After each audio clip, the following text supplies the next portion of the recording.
Alô, boa tarde. É uma honra, uma alegria estar aqui no Hack City. Né? Pode... Ah, tá. É isso. Alô, boa tarde. É uma honra estar aqui no Hack City. Essa experiência que tem trazido para o Guará, que tem trazido para Brasília, para o Distrito Federal,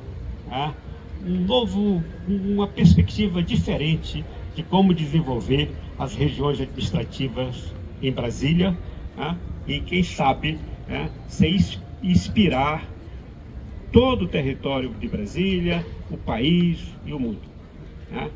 E isso é feito com muito cuidado. Isso não é feito do dia para a noite. Ninguém acordou com uma ideia e diz, agora eu vou fazer isso aqui porque isso vai dar certo. Não. Essa é uma trajetória de experiências que são compartilhadas com outras pessoas.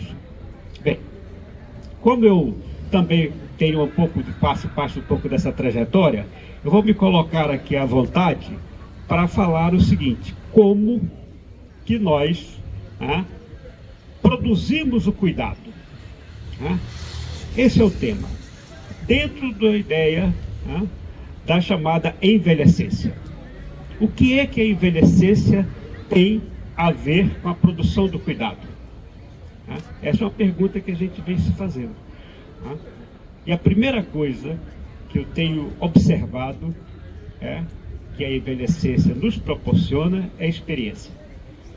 A experiência ela é fundamental para que você produza um cuidado contemporâneo. Aquilo que foi um cuidado nos anos 50, 60, 70, não serve para hoje de jeito nenhum. Era o cuidado, por exemplo, de uma criança brincar na rua e ser, por exemplo, mordida por um cachorro. Hoje não é mais. Qual é o cuidado que ele tem? É de uma criança de 7, 8 anos, por exemplo, está brincando com o aplicativo. Então nós mudamos o cuidado. E isso significa que ao mudar o cuidado, quando você percebe esse cuidado, você está numa outra dimensão desse processo de envelhecência. Não é nem de um lado proibir das pessoas terem acesso àquela tecnologia, assim como não era proibido nenhuma criança brincar onde tinha cachorro, por exemplo. Mas são formas de compreender o cuidado em determinados momentos da nossa história. Então a primeira coisa que a envelhecência me permite é eu trocar, eu entender que a minha experiência de vida me leva para o lugar de um radar mais amplo. Qual é o radar que eu estou falando? É o radar onde eu posso incorporar as atividades do passado e, ao mesmo tempo, estar conectado com as atividades contemporâneas.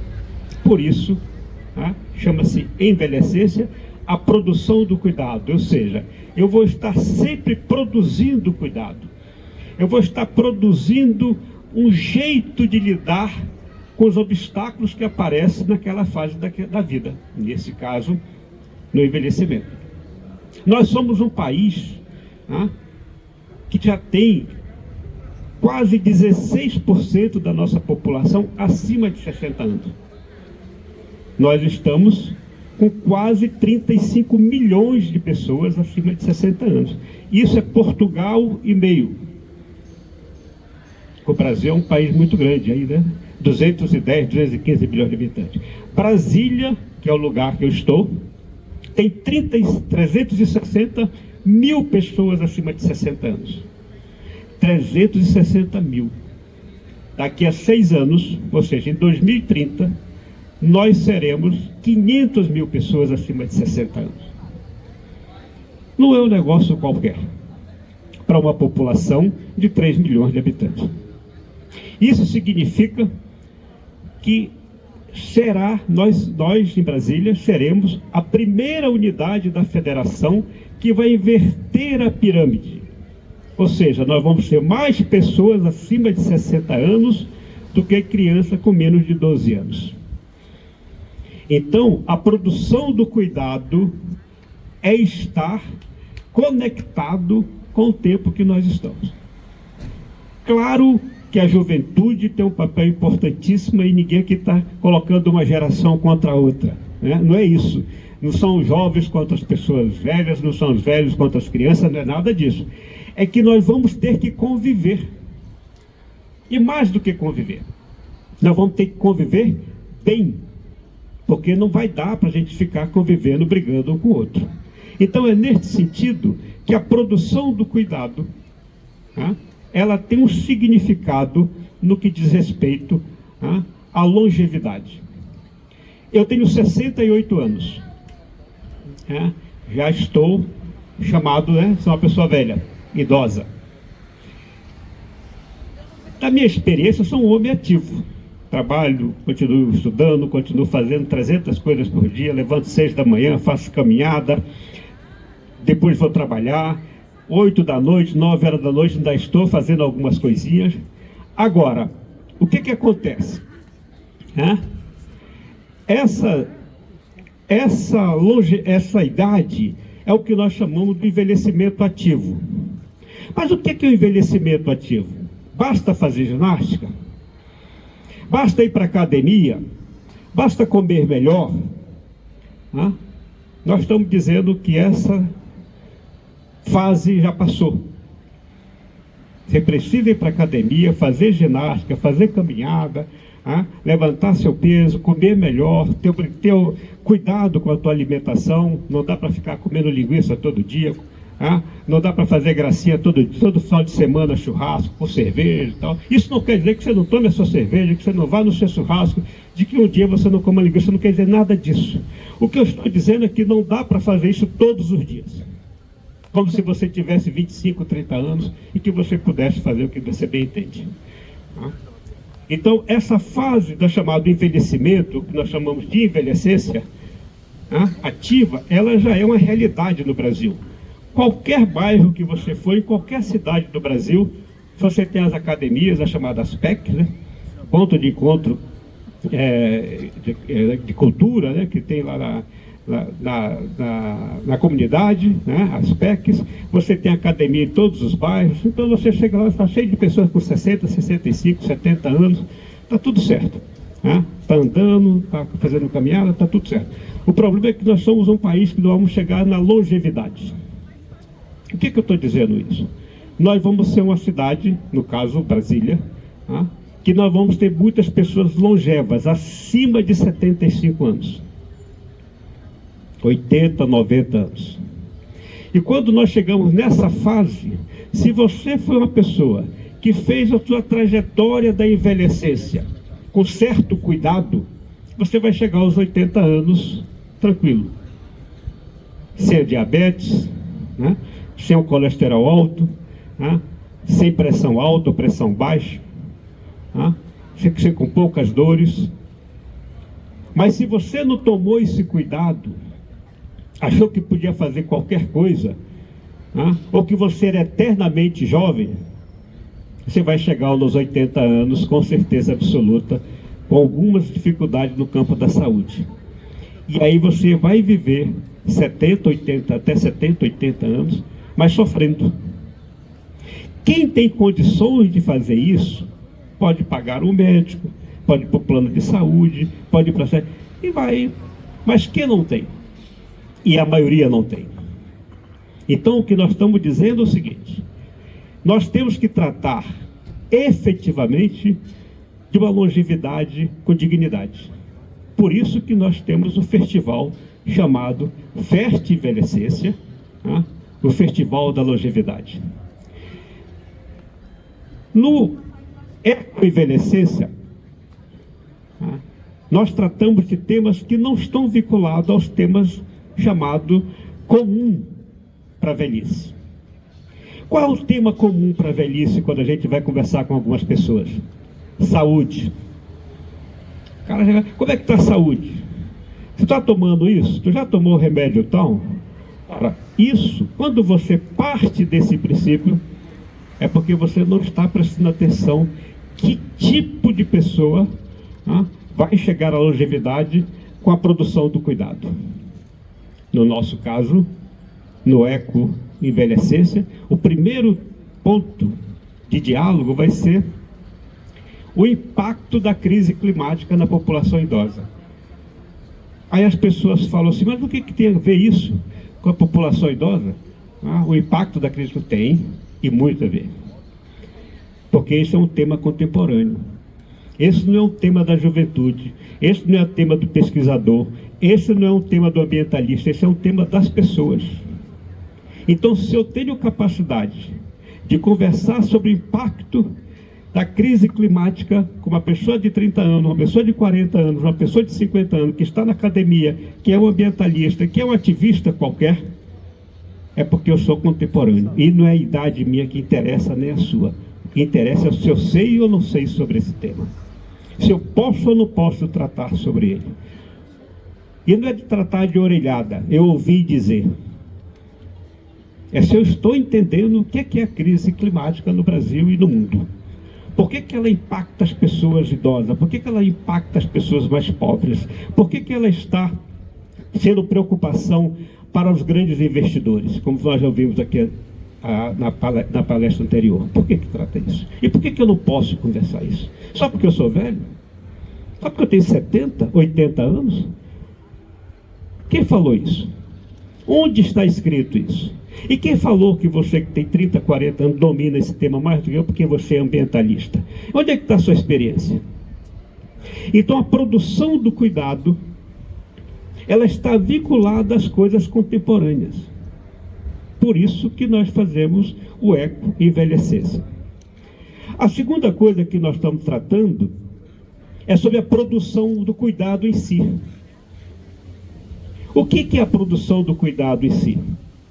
É eu poder estar em ambientes cognitivos.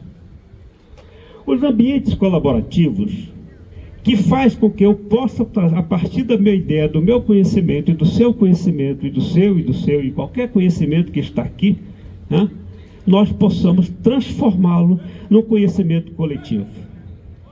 O conhecimento individual é muito importante, e nós não devemos negar de ninguém nossas experiências individuais. Mas ele é insuficiente para o mundo globalizado. Ele é insuficiente para o mundo conectado. Ele é insuficiente para um mundo onde as pessoas têm opiniões de tudo. Por isso que nós devemos fazer o esforço de ter um ambiente cognitivo, para que esse ambiente cognitivo se transforme num ambiente de experiências colaborativas. Por isso que a produção do cuidado não é de um indivíduo, não é seu, não é seu, não é seu, não é de ninguém. A produção do cuidado é um foco, é o que nós chamamos de radar amplo sobre a sociedade que você está. Então, se eu moro no bairro X e eu não sei o que acontece naquele bairro que eu moro, como é que eu posso produzir um cuidado? Se eu não sei se ali naquele bairro a maioria da população é feminina ou masculina, eu não sei se ali naquele bairro a maioria se tem uma população idosa e qual classe social aquela população idosa pertence. Se eu não sei se nesse bairro que eu moro, qual é o tipo de escola que tem. Se tem hospital, se tem unidade básica de saúde, se tem especialista nessa área, na área B, C, D, quais são os especialistas que tem na área da saúde, da educação. Se eu não sei disso, o que é que acontece? Eu posso fazer um investimento totalmente errado. Mas se eu sei o que é isso, o meu investimento está mais próximo de dar certo. Então a produção do cuidado é ampliar o radar, saber onde eu estou. Agora, se eu junto a minha experiência com a sua e as experiências que estão aqui, e nós, a partir dessas experiências individuais, elas se transformam numa experiência coletiva, a chance de nós fazermos um investimento e dar mais certo é maior do que a chance do que uma pessoa individualmente acordar de manhã e querer fazer o seu investimento. Então a produção do cuidado, ela está intimamente ligada às coisas contemporâneas que acontecem no Brasil, no país e no mundo, e a realidade local. Ou seja, nós partimos de um lugar, aquela visão chamada, você tem um conhecimento global e agir localmente, ela está fundada na produção do cuidado. E a terceira coisa que nós estamos trabalhando, entendendo que são temas contemporâneos, temas realistas, no que diz respeito à questão da produção do cuidado, e da envelhecência, da nossa longevidade, é o que nós chamamos de valores e ética. Nós temos que pensar os valores, porque valores são fundamentais para todos nós, seja ele, para que a gente possa entender onde é que nós estamos, a ética que nós estamos desenvolvendo, e isso está sempre vinculado à intergeracionalidade. Nós não podemos abrir mão da visão intergeracional. Não existe uma longevidade, uma velhice isolada das gerações futuras. Às vezes, a gente quer sempre falar o seguinte, não, é porque o futuro, nós temos que passar o bastão para a juventude. Vocês já ouviram isso? Não sei se vocês já ouviram, eu já ouvi isso, mas é verdade. A juventude, a gente tem... É verdade. Eu tenho uma filha que é jovem, 39 anos, é uma filha jovem. Eu digo, claro que você tem que ter o bastão, agora você tem que se esforçar. Porque se você não conquistar, a sua experiência não vai valer muito. Então não se trata de passar o bastão. Trata-se de que você conquistou o bastão. Aí sim é intergeracional. Isso não quer dizer que você tenha que sofrer, não é nada disso. Mas você tem que conquistar o seu espaço. E claro, a minha experiência, as experiências dos mais velhos, das pessoas longevas, elas têm que estar à disposição disso. Por isso que nesse terceiro tema, nós vamos tratar de uma coisa que é muito contemporâneo, mas que ainda impacta muita gente. Nós vamos falar de valores e ética intergeracional, e nesse tema nós vamos falar o seguinte, o uso, nós vamos tratar do uso medicinal da cannabis na população idosa. Aí o cara fala assim, mas por que vai tratar disso? Por que vai tratar de tema que o Supremo Tribunal Federal está conversando, que a medicina está conversando, e por que nós aqui devemos conversar sobre isso? Porque é uma realidade. As doenças, as demências, farão parte das nossas vidas daqui a 10, 15 anos, já está fazendo parte de uma parcela da população. Então, se nós vamos viver 20, 30, no meu caso, se você for ver mais 20 anos, então eu vou estar com 86, 100, a tendência que você tenha alguma demência é possível.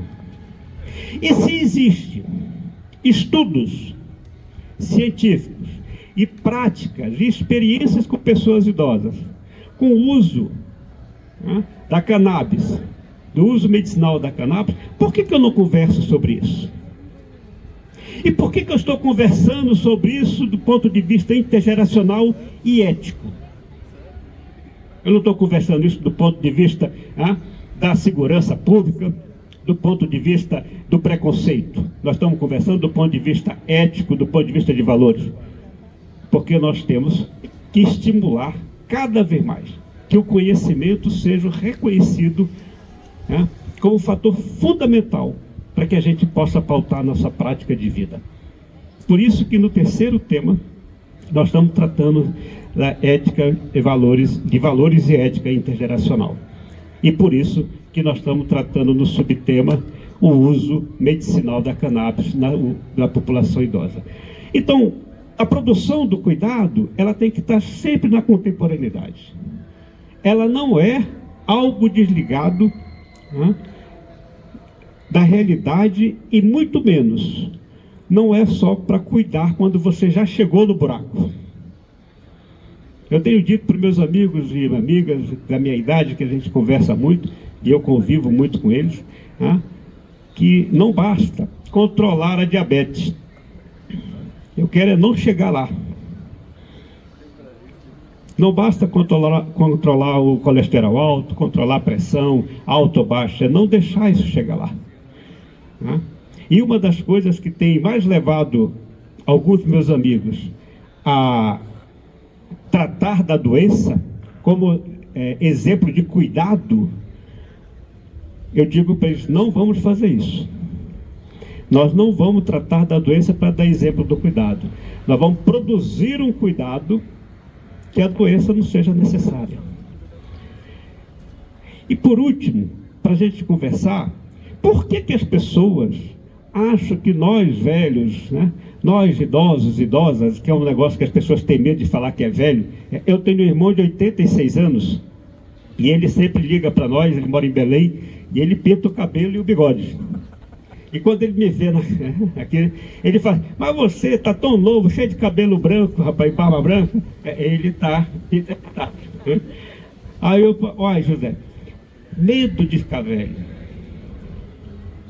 Vive bem, é super tranquilo, mas medo de ficar velho. Ele olha para aquela imagem e fala: não, meu cabelo está pretinho, tá? Medo de ficar velho. E nós estamos cheios de pessoas que têm medo de ficar velho. Por isso que a palavra velho impacta. Aí o cara prefere ser chamado de idoso ou de idosa, porque não impacta, ou pelo menos é menor. Ou, muitas das vezes, nós achamos que basta o forró. Não é suficiente. É menosprezar demais a experiência que a gente chegou com 60, 70 anos para achar que o forró, um final de semana, está tudo certo. Não é suficiente para entender o envelhecimento de ninguém.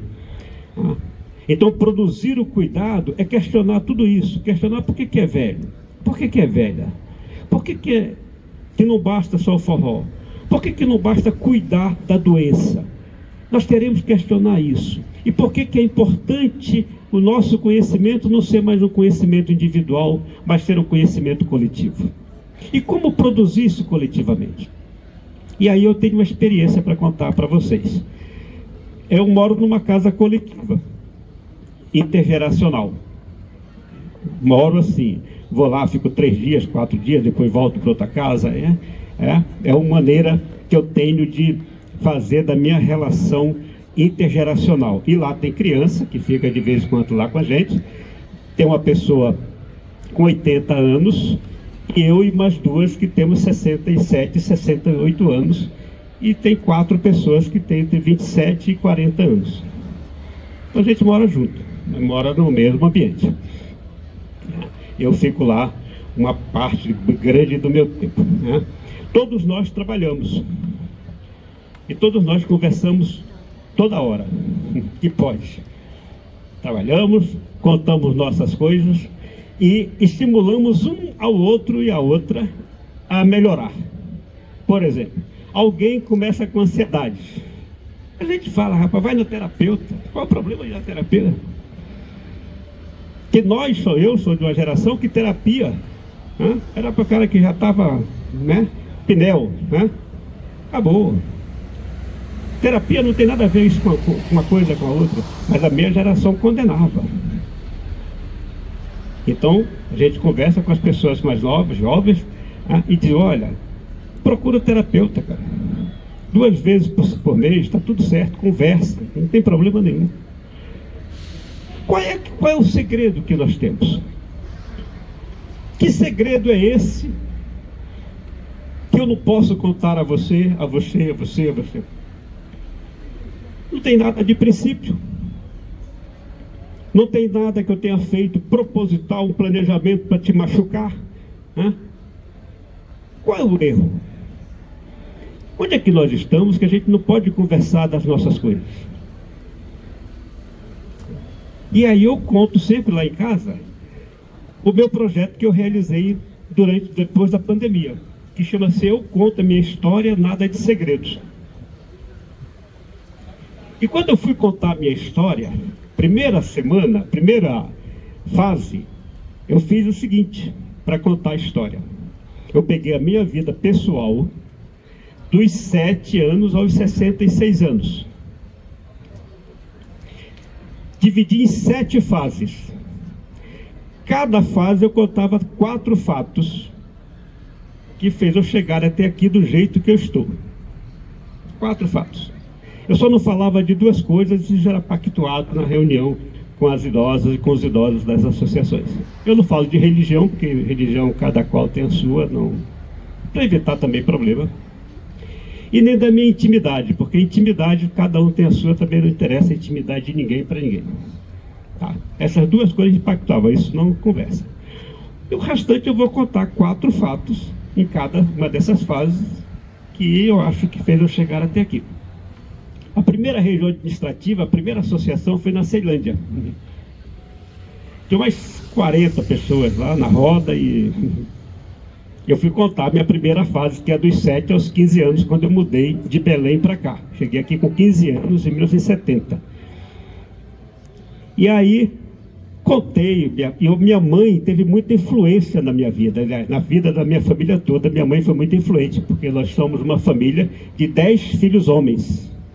Então imagina uma mulher criar 10 filhos homens, mais 2 sobrinhos, 12, e mais seu Raimundo, meu pai, 13 homens dentro de casa todo dia. Não era uma mulher qualquer. Né? Era. E aí, a minha mãe foi muito influente na nossa vida. Batia na mesa e falou, aqui quem manda sou eu, e estava mandado, como diz o outro, né? Aí eu falei da minha fase e falei da minha mãe. E tinha lá umas pessoas lá. Quando terminou tudo, eu contei as fases, como é que a mamãe queria que minha família, por exemplo, queria que eu fosse ser padre, então eu passava as férias, quando eu tinha 9, 10 anos, num convento que a minha tia era freira, que era para ir treinando para ser padre. Não dei certo, claro. Né? Não cheguei, não consegui. Né? Então ela contava, eu contei algumas coisas, e quando terminou, veio uma senhorinha de máscara, cabelo bem grisalhozinho, né? Everardo, a dona Edith era uma mulher maravilhosa, adorava sua mãe, eu adorava a dona Edith. Aí, que legal, você conheceu minha mãe? Isso é claro. Aí ela falou meu nome com tanta convicção também, Everardo, porque geralmente as pessoas chamam Everaldo. Aí eu peguei, quem é você? Ela tirou a máscara, foi uma namoradinha minha em 78, né? Foi um barato, né? Olha só o que é a produção do cuidado. Tu imagina que se em 1978 eu tivesse feito uma maldade para essa moça, tudo que eu falei ali tinha ido por água abaixo. Então a produção do cuidado, com a experiência que a gente tem, é também mostrar isso.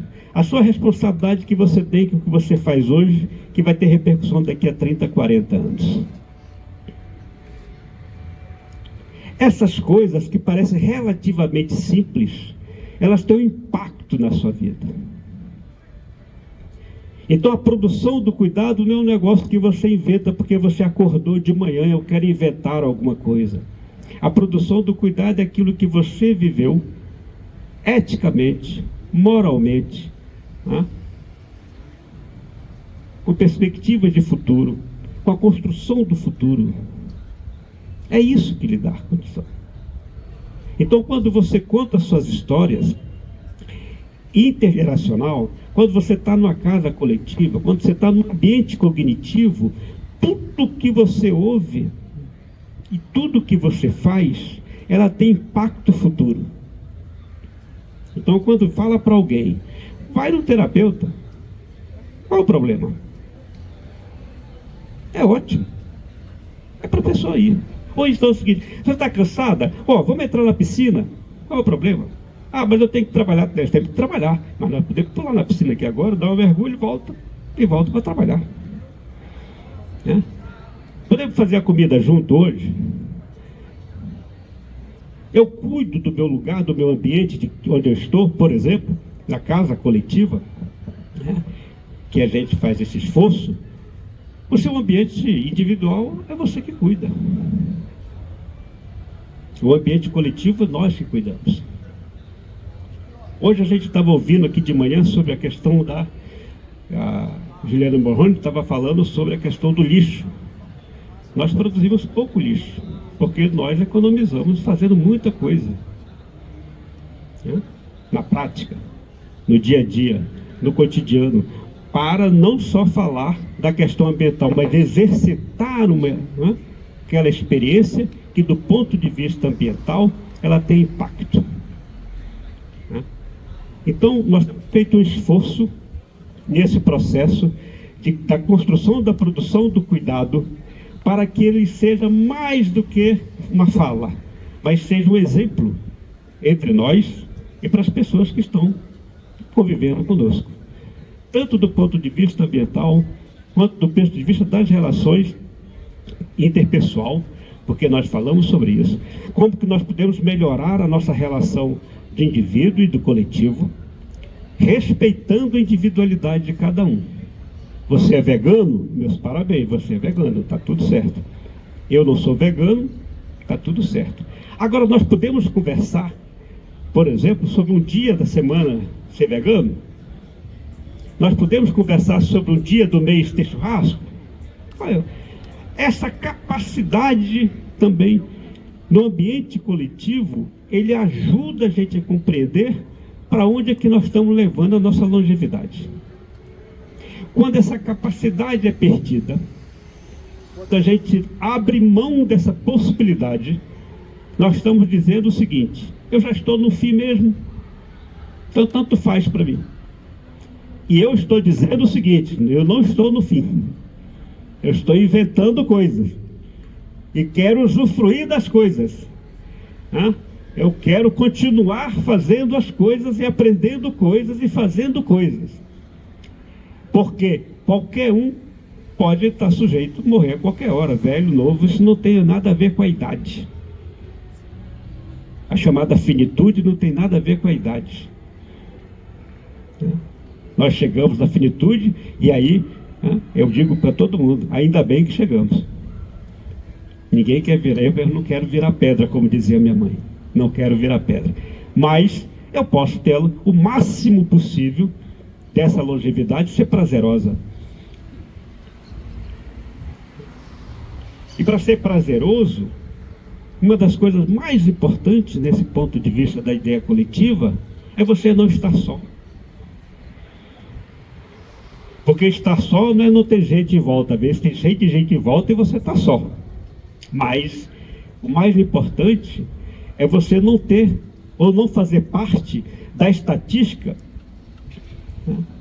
Porque muita gente faz parte da estatística da solidão coletiva.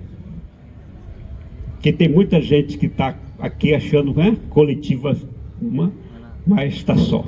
E por outro lado, muita gente está no cantinho, ela está muito bem conectado. Então, o que diz para a gente, o que determina para todos nós, pelo menos para nós, nessa experiência coletiva, é de que essa longevidade tem mais possibilidade de ser prazerosa se ela estiver em ambiente cognitivo, no chamado ambiente colaborativo ou coletivo. E isso não diminui ninguém que queira viver só, ou queira morando sozinho, não é isso. Mas qual é a ideia da coletiva, da ideia da construção coletiva? É que você pode, né, não querer lutar contra a morte. Ninguém quer lutar contra a morte. Nós queremos viver a vida. Não é tomando remédio, indo para a UTI, sai da UTI, volta para a UTI, que vai dizer que você está vivo. Fulano ganhou mais um ano, respirou, voltou, melhorou. Para que isso? Sofrendo dor, que você está consciente? As pessoas que estão em sua volta estão sofrendo porque também elas sofrem com o seu sofrimento? Então não é isso que nós estamos dizendo. O que nós estamos dizendo é que uma longevidade prazerosa é uma longevidade onde as pessoas compreendem, né, a possibilidade de viver o máximo de prazer, no sentido de estar junto, de conversar com as pessoas, etc., né, mas não ficar lutando contra a morte, porque nós temos que enfrentar esse debate. Isso não é um debate só para a saúde, né? Para as pessoas que estudam gerontologias, né? Não é isso. Não é para isso. Esse é um debate para as populações, para as pessoas que querem viver a vida decentemente, até chegar a sua hora, como diz o outro. Então, a produção do cuidado, ela está sempre ligada nas nossas experiências de vida, e todo mundo tem experiência, você pode ter 10, 20, 30, 40 anos, não interessa. Se você acumulou, você tem experiência.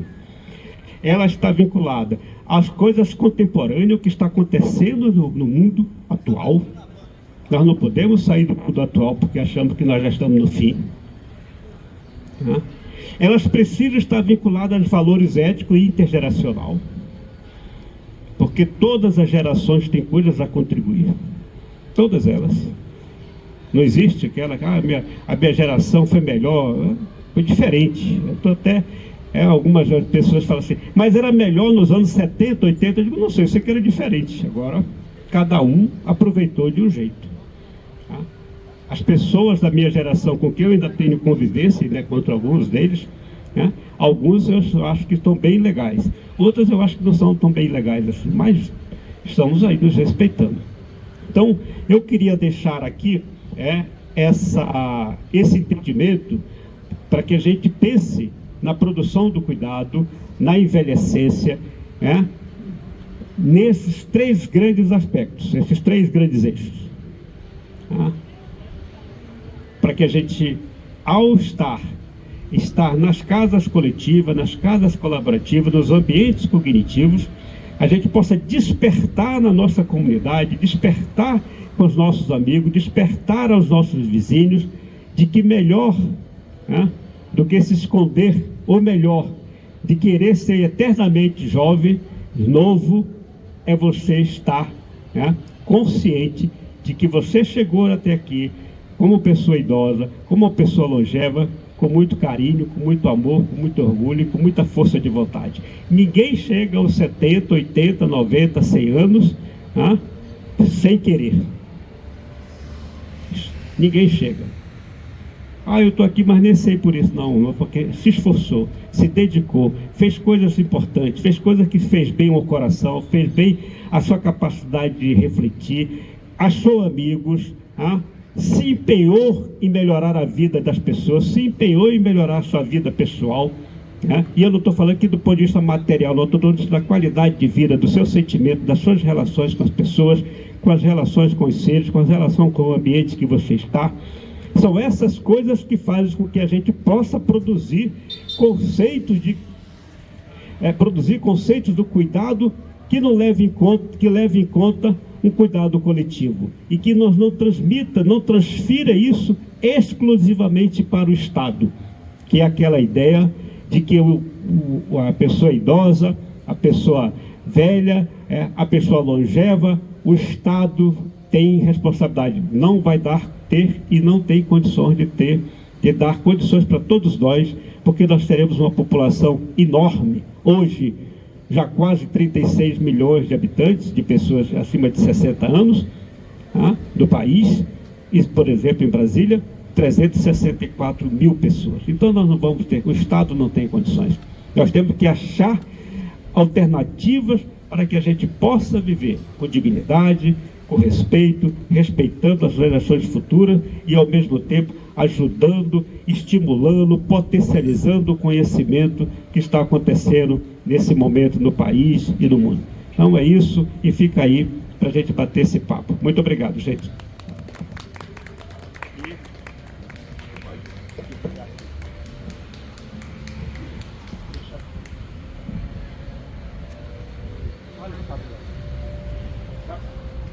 Eu posso pegar essa água aqui? É sua? É minha? Se eu pegar...